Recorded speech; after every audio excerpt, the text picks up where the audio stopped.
prenúncios da grande tribulação, ou seja, o cumprimento de profecias que se cumpriram e estão se cumprindo e se cumprirão nesse período que nós estamos vivendo, nessa geração que nós estamos vivendo, anunciando o período da grande tribulação. Então, são prenúncios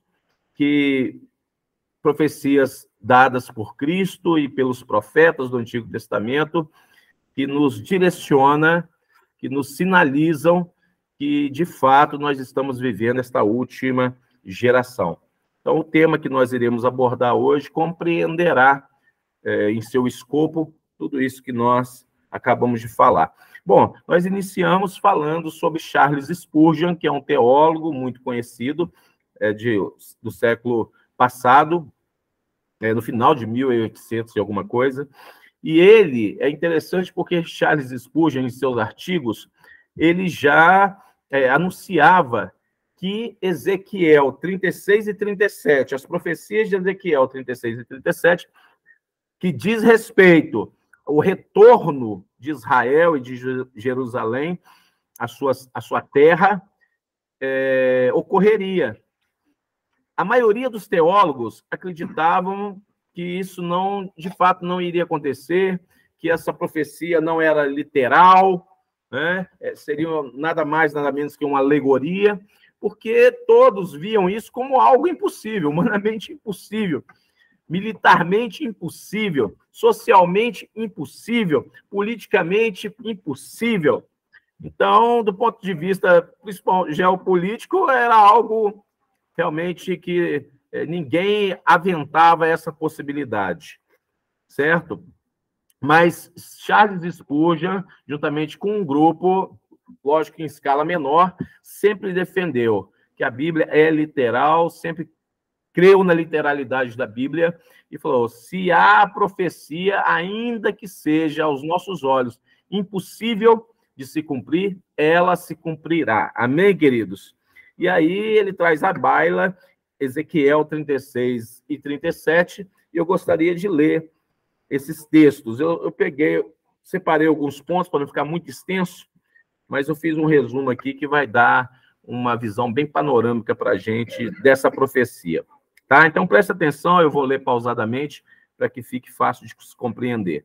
Diz assim o texto: e multiplicarei homens sobre vós, a toda a casa de Israel, a toda ela, e as cidades serão habitadas, e os lugares devastados serão edificados. É uma profecia para Israel. E multiplicarei homens e animais sobre vós, e eles se multiplicarão e frutificarão, e farei com que sejais habitados como dantes, como outrora, e vos tratarei melhor que nos vossos princípios, e sabereis que eu sou o Senhor.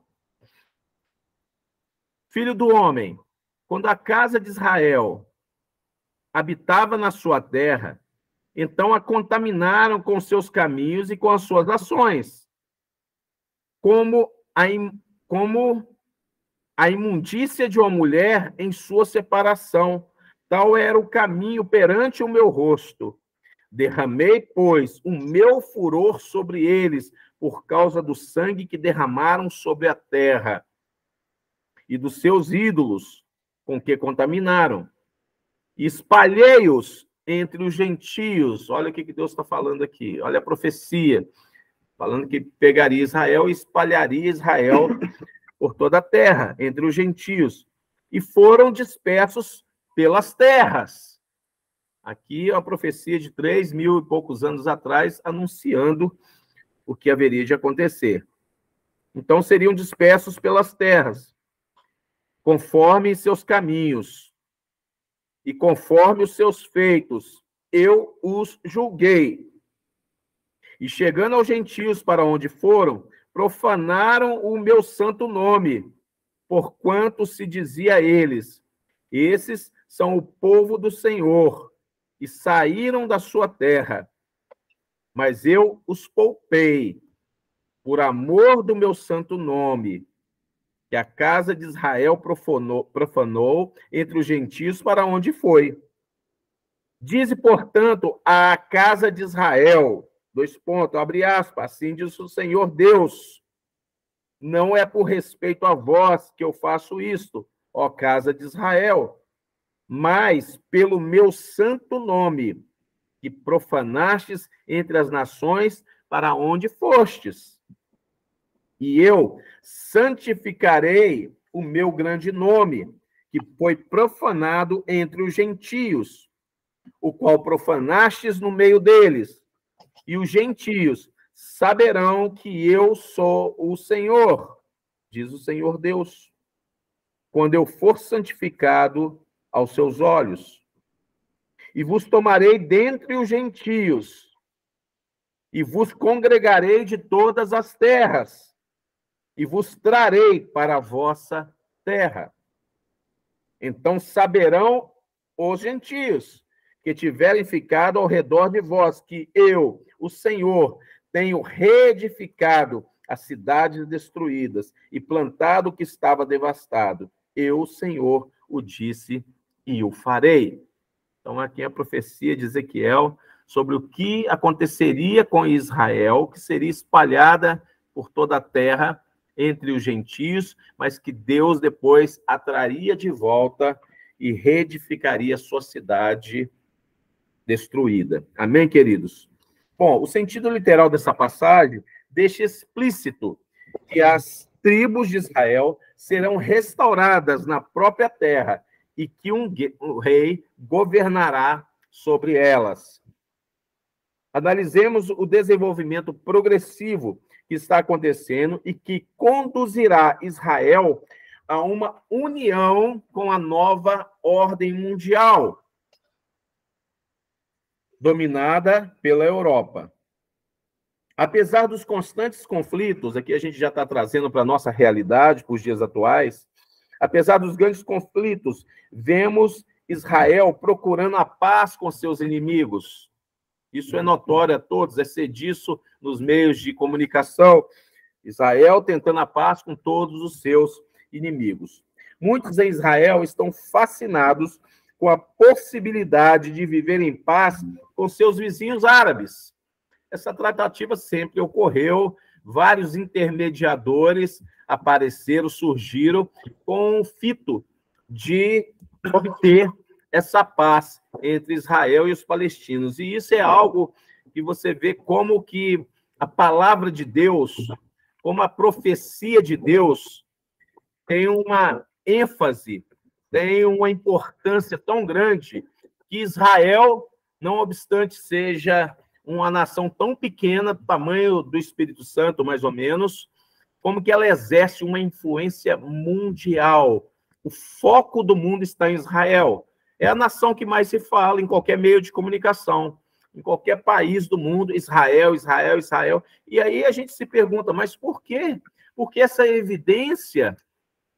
Por que esse holofote em cima de Israel? Porque o mundo, mesmo os mais céticos, mesmo aqueles que adoram outros deuses, sabe que Israel é o termômetro de Deus. Tudo ocorre por meio das profecias deixadas a Israel e para Israel. Então, muitos buscam essa paz. Eles acham que essa paz poderá ser alcançada. Mas a Bíblia diz o seguinte, o que a palavra de Deus fala sobre essa paz? Diz o seguinte, quando andarem dizendo que paz e segurança, eis que lhes sobrevirá repentina destruição. Então, vai ter um momento em que vão falar sobre paz, essa paz vai ser não apenas articulada, mas ela vai ser formalizada, porém, no momento em que achar que a paz está reinando mesmo sobre Israel, diz a profecia que sobrevirá repentina destruição, como vem as dores de parto, a que está para dar à luz, e de nenhum modo escaparão. Então, é uma profecia ácida, dura, enérgica, mas que irá acontecer. Está lá em 1 Tessalonicenses 5:3. Nesse acordo de paz, constará, entre outras questões, né, sabemos que vai ter 7 anos, será um acordo de 7 anos, de 2.520 dias, e nesse acordo constará a reconstrução do terceiro templo, que é o Templo de Salomão, no lugar onde se encontra hoje a Mesquita de Alcácer e o Domo da Rocha, né, que são dos muçulmanos, construído no século VII, antigas estruturas do mundo muçulmano. E só mesmo um homem com muita articulação que será reconhecido como o Messias, não só pelos judeus, mas também por muçulmanos, e eles vão aceitar esse acordo, né? Então vai ter o cunho profético na vida de todos eles, porque eles também chamam por ele, né? Por esse Messias, e todos irão aceitar, então ele vai conseguir, de fato, um acordo de tal modo que eles abram mão, os muçulmanos, do Domo da Rocha, e ali seja construído o terceiro templo. O projeto já está pronto, a construção, dizem que será algo assim que o mundo nunca viu, de tão ligeira que vai ser, e a gente vê nisso tudo aí, que já está próximo ao mesmo tempo, né? Até os ornamentos, os artífices já programaram, já está tudo pronto, né? A gente vê, se você buscar no YouTube sobre esse tema aí, você vai ver tanta coisa, já estão guardando, né? Fala-se até sobre a ovelha vermelha, né? Que já existe, já está sendo levada para Israel, e faz parte tudo desses rituais do povo judeu. Então, já estão todos preparados aí para a recepção, né, daqueles que ele chama de Messias, mas nós sabemos que é o iníquo, é o assolador que virá para destruir tudo. Israel está a caminho de se tornar parte integrante do último império gentílico do mundo e aceitará o anticristo. Jesus diz o seguinte: eu quem? Jesus, eu vim em nome de meu Pai e não me recebeis. Jesus falando a Israel: eu vim em nome do meu Pai, vocês não me receberam. Se outro, o anticristo, vier em seu próprio nome, certamente o recebereis. Então, aqui Jesus já anunciando que quando o anticristo chegar, Israel o receberá como o Messias esperado. Está lá em João 5, versículo 43. A palavra de Deus identifica a obra do anticristo, lá em 2 Tessalonicenses 2, versículo 7 ao versículo 11, diz assim a palavra do Senhor: o mistério da iniquidade já opera. Então, desde aquela época, o mistério da iniquidade já operava. Claro, quantos anticristos surgiram, né? Tipos de anticristos. E aguarda somente que seja afastado aquele que agora o detém. Quem é que detém o anticristo? Até que esse que detém seja afastado, então ele não poderá assumir o controle. Por quê? Porque há alguém que o detém. E quem é este alguém? Nós já estudamos sobre isso. É o corpo de Cristo, é a igreja. Enquanto a igreja estiver aqui, o anticristo não tem poder para poder assumir o controle de tudo. Por quê? Porque nós, como igreja, somos a resistência. Nós o impedimos, porque somos o reino de Deus espiritual aqui na terra. Amém, queridos? Então, até que nós sejamos afastados, até que a noiva vá até o noivo, então será de fato revelado o iníquo. Então, não adianta muito a gente ficar tentando descobrir aí quem é o anticristo. Ele entra como um chifre insigne, talvez seja uma pessoa que não tenha tanta expressão, acredito que realmente não vai ter, mas de repente ele vai despontar e ele vai ser querido do povo, né? E é interessante, e eu acho que até para ser querido do povo tem que ser uma pessoa que não tenha muita expressão mesmo, né? Não tenha muito ranço, não carrega o ódio ali de muitas medidas já tomadas, mas não, é alguém que aparece como Salvador mesmo, já apresentando a solução para todos os problemas, para todo o caos que já está sendo instalado no mundo. Então, ele vai vir com essa proposta. Então aí será revelado o iníquo, a quem o Senhor Jesus matará com o sopro de sua boca e o destruirá pela manifestação de sua vinda. Ele vai ser exterminado só com o sopro da boca de Jesus. Ora, o aparecimento do iníquo é segundo a eficácia de Satanás, com todo o poder e sinais e prodígios de mentira, engodos, falácias, e com todo o engano de injustiça aos que perecem, porque não acolheram o amor da verdade para serem salvos. É por esse motivo, pois, que Deus lhes manda a operação do erro, para darem crédito à mentira. Então, todos aqueles que não forem do Senhor, será dado a eles o engano, a operação do erro, para que creiam neste iníquo. Por essa razão, devemos gravar em nossas mentes aquilo que o Senhor Jesus ensinou a seus discípulos. O que Jesus disse? Vamos rever. É como um homem que, ausentando-se do país, deixa sua casa. Dá autoridade aos seus servos. Que homem é esse que se ausenta do país? Jesus. Dá autoridade aos seus servos. Amém? Quem é servo do Senhor? Amém? Todos nós. Então, ele nos dá autoridade. A cada um a sua obrigação. E ao porteiro ordena que vigie. Vigiai, pois, novamente vem a palavra do Senhor, nos exortando, nos asseverando que devemos vigiar. Pois, porque não sabeis quando virá o dono da casa, ou não sabemos quando Jesus virá. Se à tarde, se à meia-noite, se ao cantar do galo, se pela manhã, para que, vindo ele inesperadamente, não vos ache dormindo. Servo não pode dormir, não pode cochilar no espírito. Temos que estar sempre vivos. Amém, queridos? Sempre vivos. O que, porém, vos digo a todos, vigiai. Por que Jesus manda vigiar, né, queridos? Se já estamos na graça, já somos servos, então não precisa vigiar.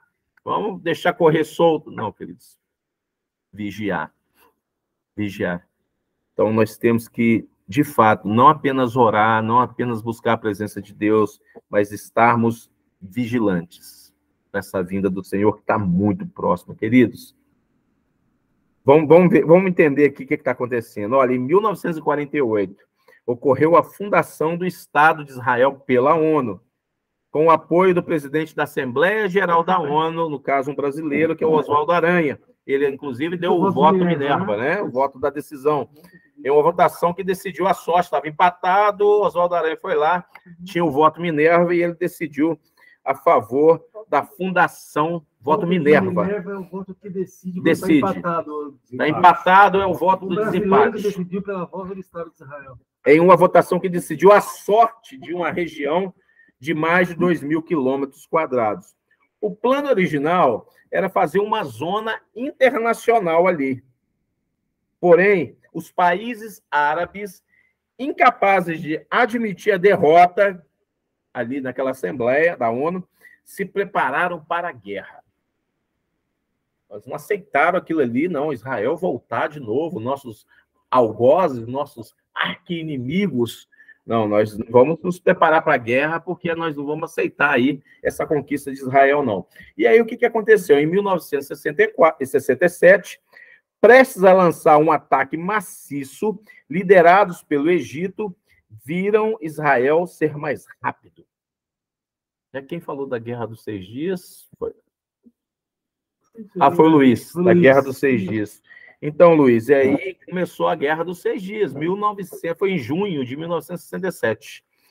A Guerra dos 6 Dias, como ficou conhecida. Por que 6 dias? Porque durou só 6 dias. Foi um massacre. Foi Davi destruindo Golias.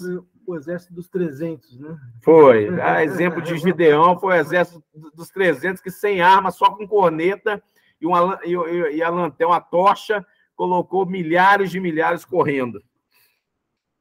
Então, a Guerra dos 6 Dias terminou com a ocupação completa pelos israelenses da Palestina e de Jerusalém. Então, tanto os palestinos como de Jerusalém tomaram posse da região.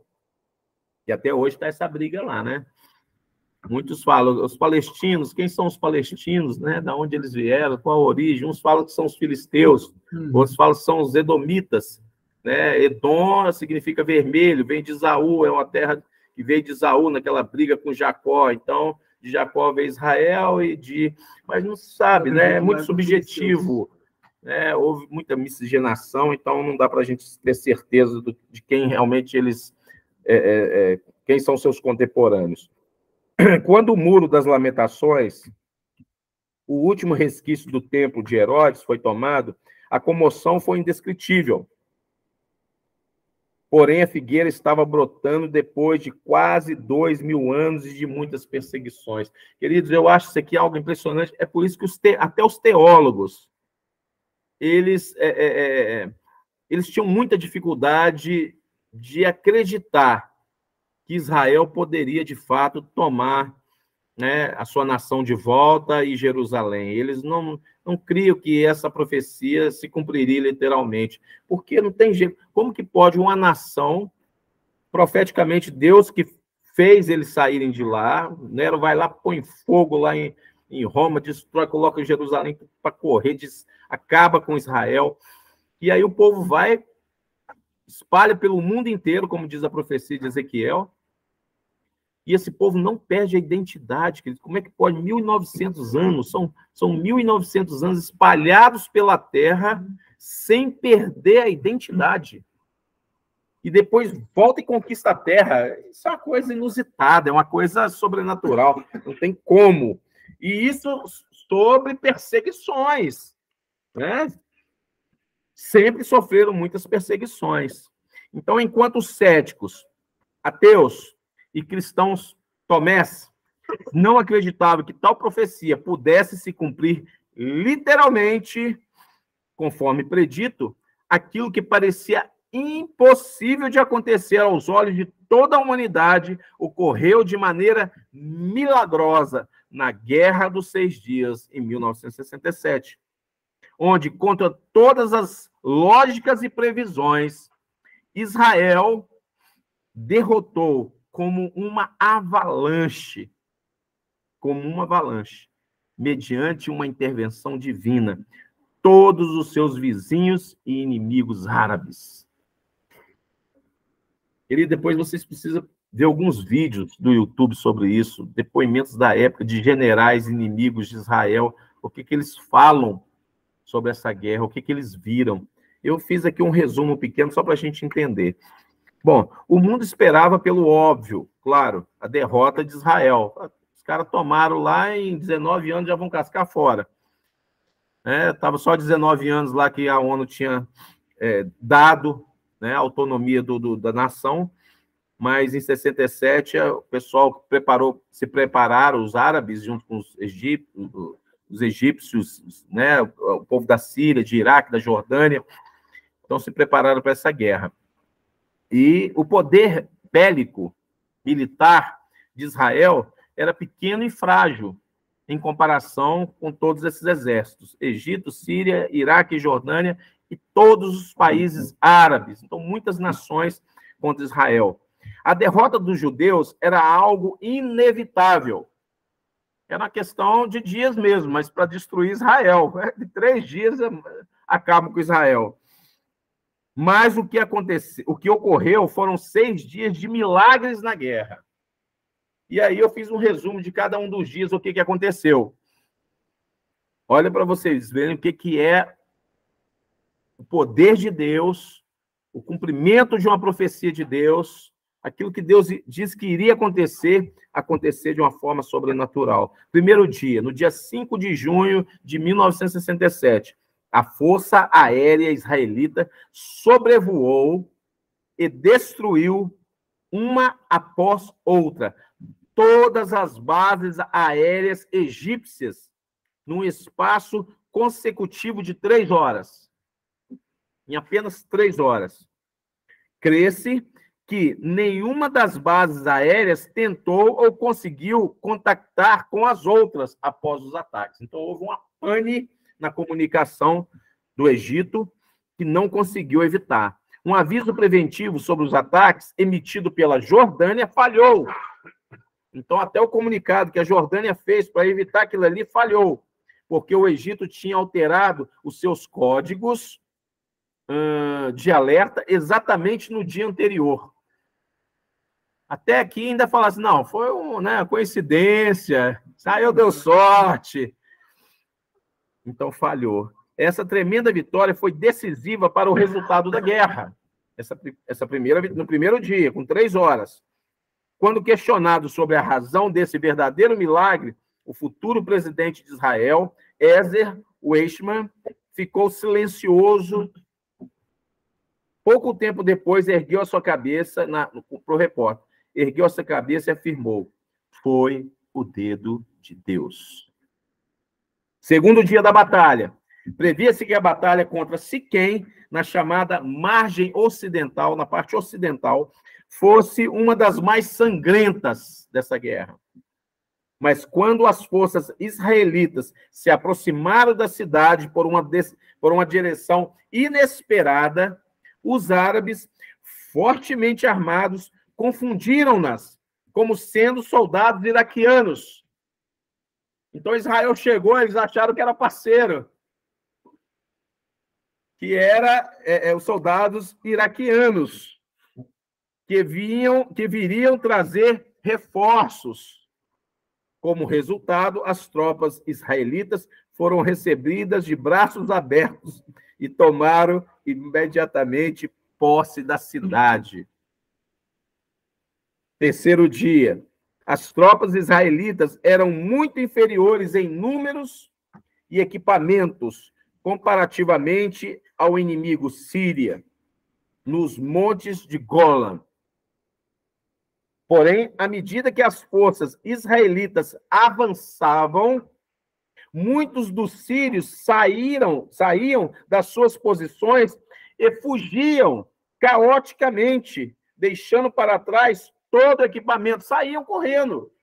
Um exército muitas vezes maior do que o exército de Israel, mas à medida que Israel se aproximava, eles, num caos, saíam fugidos e deixavam ali todos os seus equipamentos. Posteriormente, alguns afirmarem terem tido visões aterradoras de Abraão, a mandá-los parar e desistir, e outros viram milhares de anjos. Esses depoimentos são tudo na internet.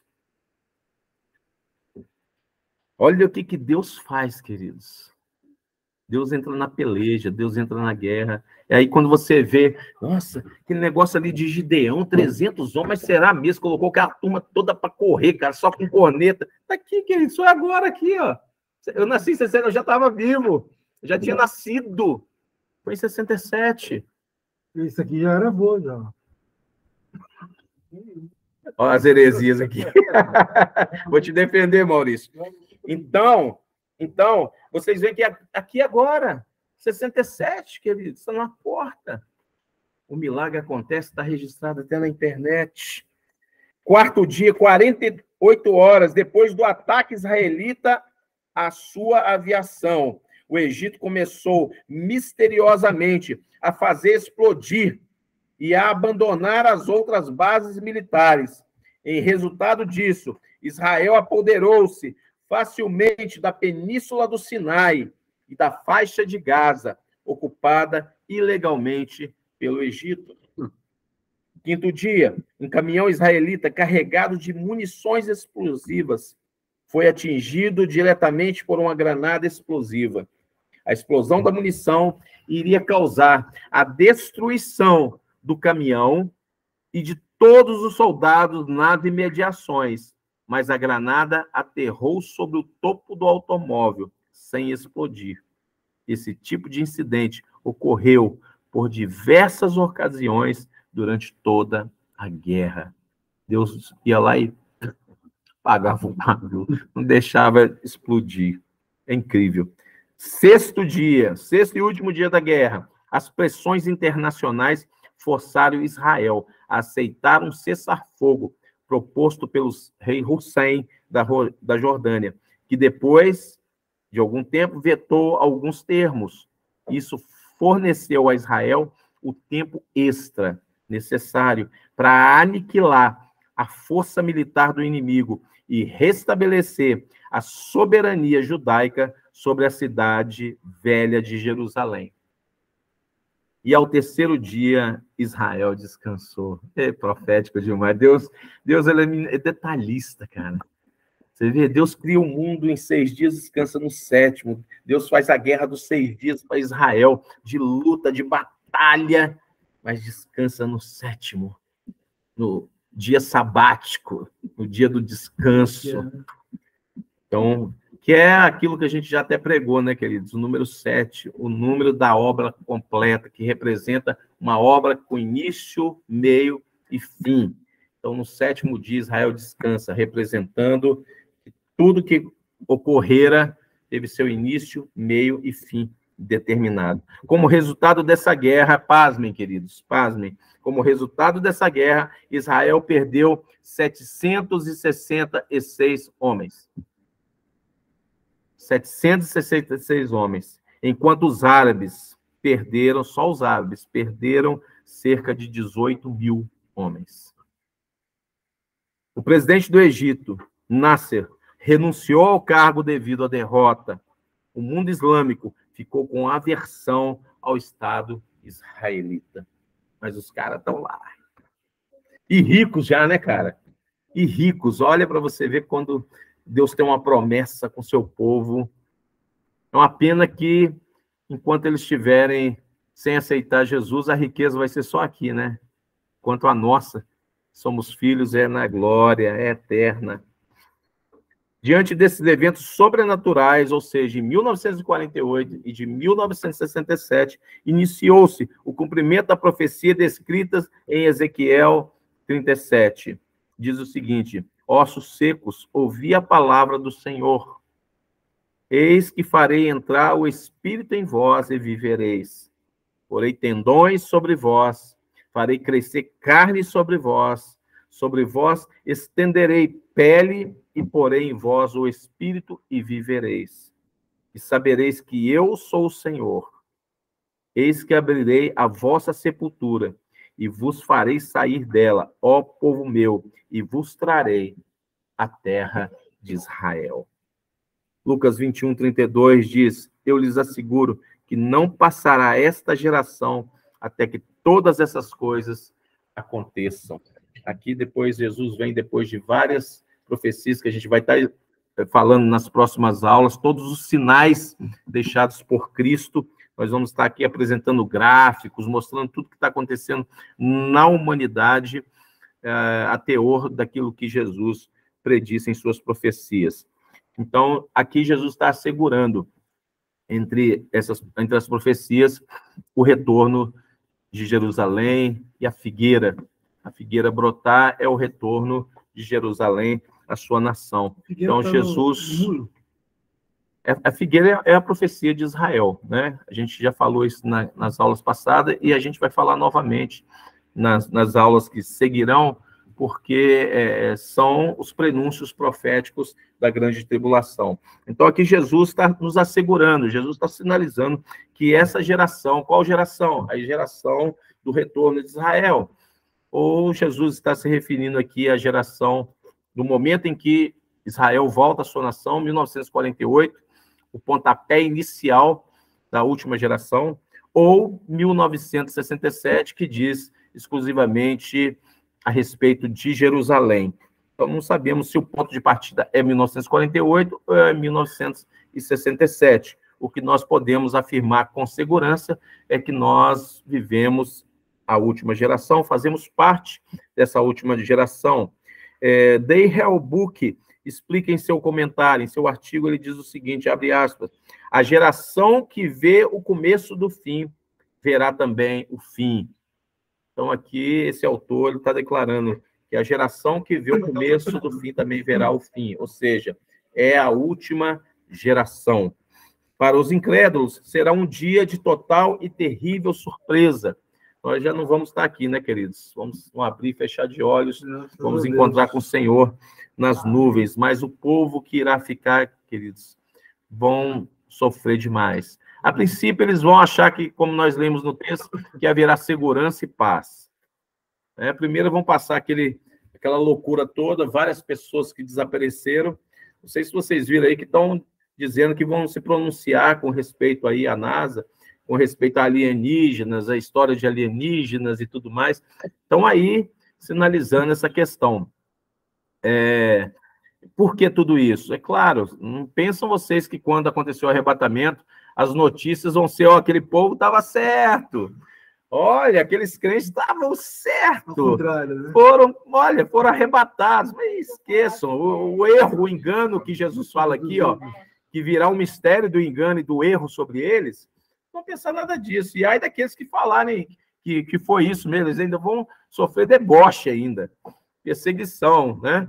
Não, eu vou falar que é alienígenas, claro, foram abduzidos, eles estão fazendo contato com a Terra, os filmes, né, já estão dando essa sugestão, essa indução na mente de todo ser humano. Eles não vão acreditar em arrebatamento, eles vão acreditar realmente que houve aí uma manifestação intergaláxia aí, extraterrestre. Então, vai ser um momento terrível para toda a humanidade. Para os que creem e estão atentos às palavras de Jesus, será a confirmação da sua maior esperança. Amém, queridos?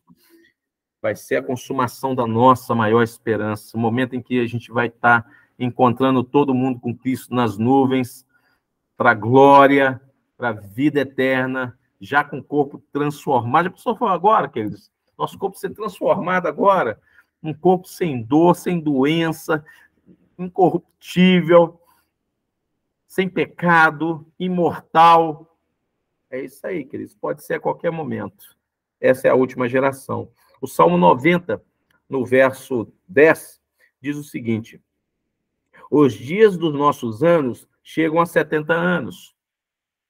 E se alguns, pela sua robustez, chegam a 80 anos, o orgulho deles é labor e dores, pois cedo se corta fora e voamos para longe. Eu citei esse texto que mostra aqui exemplo de duas gerações, uma geração de 70 anos, uma geração de 80 anos. Geralmente a Bíblia aborda essas duas gerações. Ninguém está aqui para fazer cálculo, 1948, mais 70 seria 2018, né? Com 80 seria 2028, aí tem a Agenda 2030 aí da ONU. Nós não sabemos, queridos, né? A gente não sabe nem o dia, nem a hora, mas a palavra de Deus fala: quando estiver próxima a vossa redenção, levantai as vossas cabeças. Vamos ler isso aqui agora, finalizando o nosso estudo. Olha o que diz a palavra de Deus: absorva essa promessa, absorva essa palavra, queridos. Olha, vigiai, pois, vigiai. Novamente, né? Vigiai. Pois, porque não sabeis o dia nem a hora em que o Filho do Homem há de vir. Mateus 25, 13. O dia e a hora em que Jesus virá não nos é permitido saber, porém a sua proximidade, sim. O que diz a palavra lá em Lucas 21, 28? Diz o seguinte: quando essas coisas começarem a acontecer, quais coisas? Todas essas que nós vamos estar estudando agora, que são os prenúncios da grande tribulação, os prenúncios da volta de Cristo, os prenúncios do arrebatamento, os prelúdios.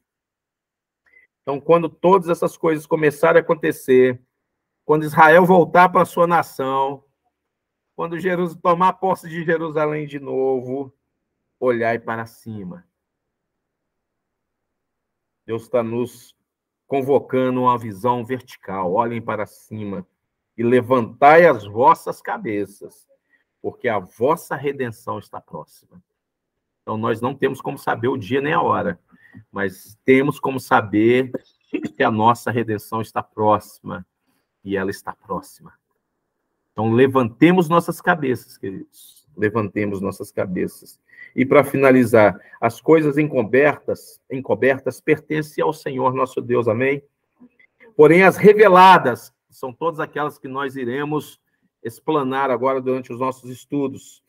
As coisas, porém, reveladas pertencem a nós e a nossos filhos para sempre, para que cumpramos todas as palavras dessa lei. Amém, queridos? Que Deus possa abençoar vocês. Terminei no horário certo, graças a Deus, tá? E que possamos, queridos, em nome de Jesus, firmar a nossa mente no céu, pensar em Jesus. Nós estamos nesse mundo, mas nós não somos daqui, queridos. Amém? Enquanto estivermos aqui, vivamos Cristo, porque o nosso morrer é lucro. Não é morte, né, queridos? É alcançar a vida verdadeira. Quando Deus nos chama, é para alcançar a vida verdadeira, porque essa aqui é tão ilusória, é tão superficial, mas o que Deus separou para nós, o que Cristo separou para nós, e a promessa, inclusive, que a nossa morada já está pronta. Nossas moradas já estão prontas. Então, que em nome de Jesus, possamos firmar a nossa mente, que a nossa oração, que o nosso ímpeto na realização da obra do reino de Deus seja eficaz, seja realmente feito com muita dedicação, com muito empenho, e que o nosso coração possa realmente estar voltado para o Senhor, sempre orando e alerta, como alertado fomos aqui diversas vezes. Vigiai, vigiai e vigiai. Amém, queridos? Que Deus possa abençoá-los em nome de Jesus. Vamos fazer mais uma oração só para a gente encerrar? Deus e Pai Todo-Poderoso, Senhor, obrigado por essa palavra. Obrigado, Deus, por nos alertar. Obrigado, Deus, porque a promessa do Senhor é muito grande. Eu sei que tudo que o Senhor tem preparado para nós, Deus, é maravilhoso. Só o fato de Cristo ter dado a vida por nós, Senhor, já é a maior benesse que podemos ter, o maior prêmio, a maior graça que poderíamos ter recebido. Mas o Senhor tem muito mais para nós e sabemos disso. Então, queremos louvar o nome do Senhor. Queremos dizer e reafirmar aqui agora, Deus, que nós não pertencemos a este mundo. Enquanto estivermos aqui, viveremos o Senhor, viveremos Cristo, para que então possamos estar com o Senhor, Deus, por toda a eternidade, pelos séculos dos séculos, em nome de Jesus. Amém, queridos?